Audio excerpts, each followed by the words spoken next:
If you burn oil to heat your home, you probably run into the A2VA-7116 versus the A2VA-7116B pump question. Are they interchangeable? And what's actually different? In this video, I break down how to replace the pump filter step by step. That's the strainer in the pump.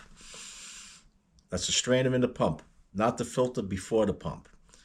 Tips to keep your oil burner running reliable.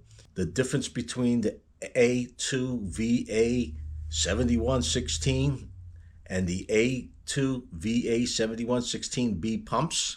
What the B actually means. So let's start it. First thing you want to do is shut the power to the boiler off. Next, we'll go to the boiler. Here's your burner, and here's the pump.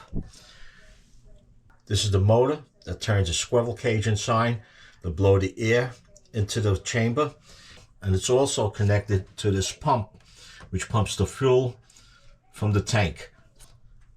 The fuel comes from the tank through this filter here, this oil filter, into the pump. And the filter we're going to change is inside this pump. To replace this filter, you have to remove these 4 screws to get this cover off. This is piped into the filter, but this doesn't have to be replaced. There'll be enough room to open this up and get the filter out. Before you do that, you would want to put a little pan or something under this so the oil that drips out doesn't go all over your floor. And if you have a tank that's above ground, you want to shut off the oil flow coming into the boiler. To remove these 4 screws, you need a torque 25 screwdriver. The filter in here has already been changed, so I'm not going to remove this cover. But I have a pump that's disconnected from the burner. That's the one we're going to open up to see how that filter's in there. I have these 2 oil pumps. You can see the exterior is identical as far as the ports that they have. The adjusting screw. This is where the second line, the return line, would go in here. And there's a little set screw you have to put in there if you do have this kind of setup. And everything else is the same on the outside. Now, this is a pump that was in there before. You can see it's the 7116, and the one that's in there was the 7116B. To remove this filter or screen, whatever you want to call it, as I mentioned before, you need this T25 torque screwdriver. All right. I'll ramp the speed on this up.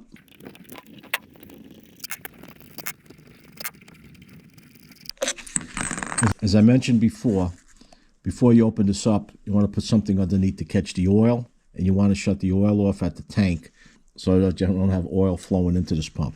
Now, if this was never changed before, you might have to tap this a few times to remove the cover, and this will come right off.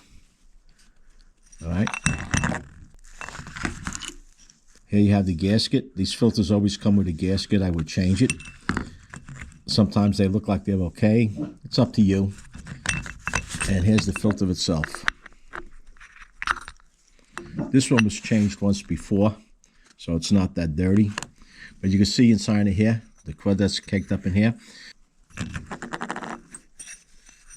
The setup I had, you remember there was the pipe on here, and that pipe was a solid pipe.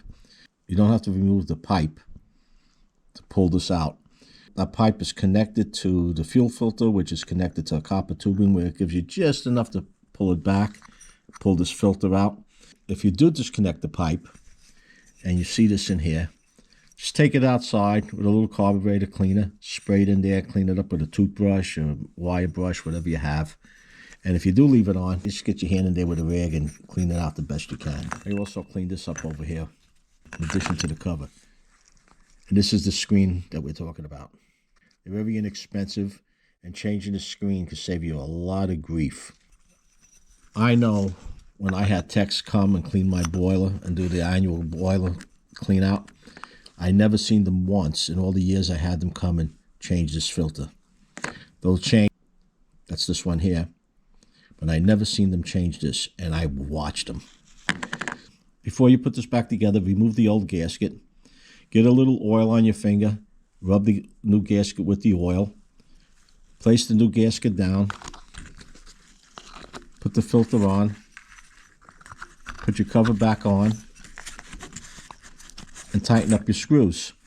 I don't have the torque on what the torque should be on these screws, but I just tighten them down to where they feel snug, and then I give them an 8 2/4 turn. Once you fire up the boiler, just check for any leaks. If you see any leaks, just tighten it up. When I tighten these screws down, I tighten them up the same way I would when I place a head gasket on an engine or change a tire in a car. I snug one down, go across, snug the other one down, snug this one down, snug this one down, then go back and tighten them up. This way you're applying even pressure. It's the same procedure whether you have the A2VA-7116 or the A2VA-7116B, or if you have a pump that has this electronic shut-off solenoid on top. The procedure to remove the strainer is the same. And that's it as far as putting this back together. On a 2-line system, you usually don't have to purge this once you open it up, but it does go a little quicker if you do purge it. And all you do, put a can, a bottle under this valve, or a hose if you have a hose that'll fit it. Open it up, turn the power to the burner back on, and as the motor's spinning, it's turning the pump, and eventually you see fuel coming out of this nipple. When you no longer see any air bubbles coming out, just tighten it up, you're done. If ever you bled the brakes on your car, similar situation. The B in the A2VA-7116B stands for biofuel compatibility, indicating that the pump is designed to handle biodiesel blends up to 100% biodiesel. That's B100. This model is specifically engineered for B20 use, ensuring reliable performance with biofuel applications. The A2VA-7116B model is engineered with a Viaton O-rings and lip seals, and special materials for the piston and the diaphragm valve, ensuring durability and efficiency in the operation. This is a must for all oil burners now in most states. They mandate bio-blend in home heating oil. And that's it. If you have any questions or comments, post them down below. If you enjoyed the video, give it a like. It does help. And if you haven't done so already, subscribe. Hit that Joe Z button. And not to miss my new videos as I upload them, be sure to ring that bell. And until next time, keep warm and stay safe.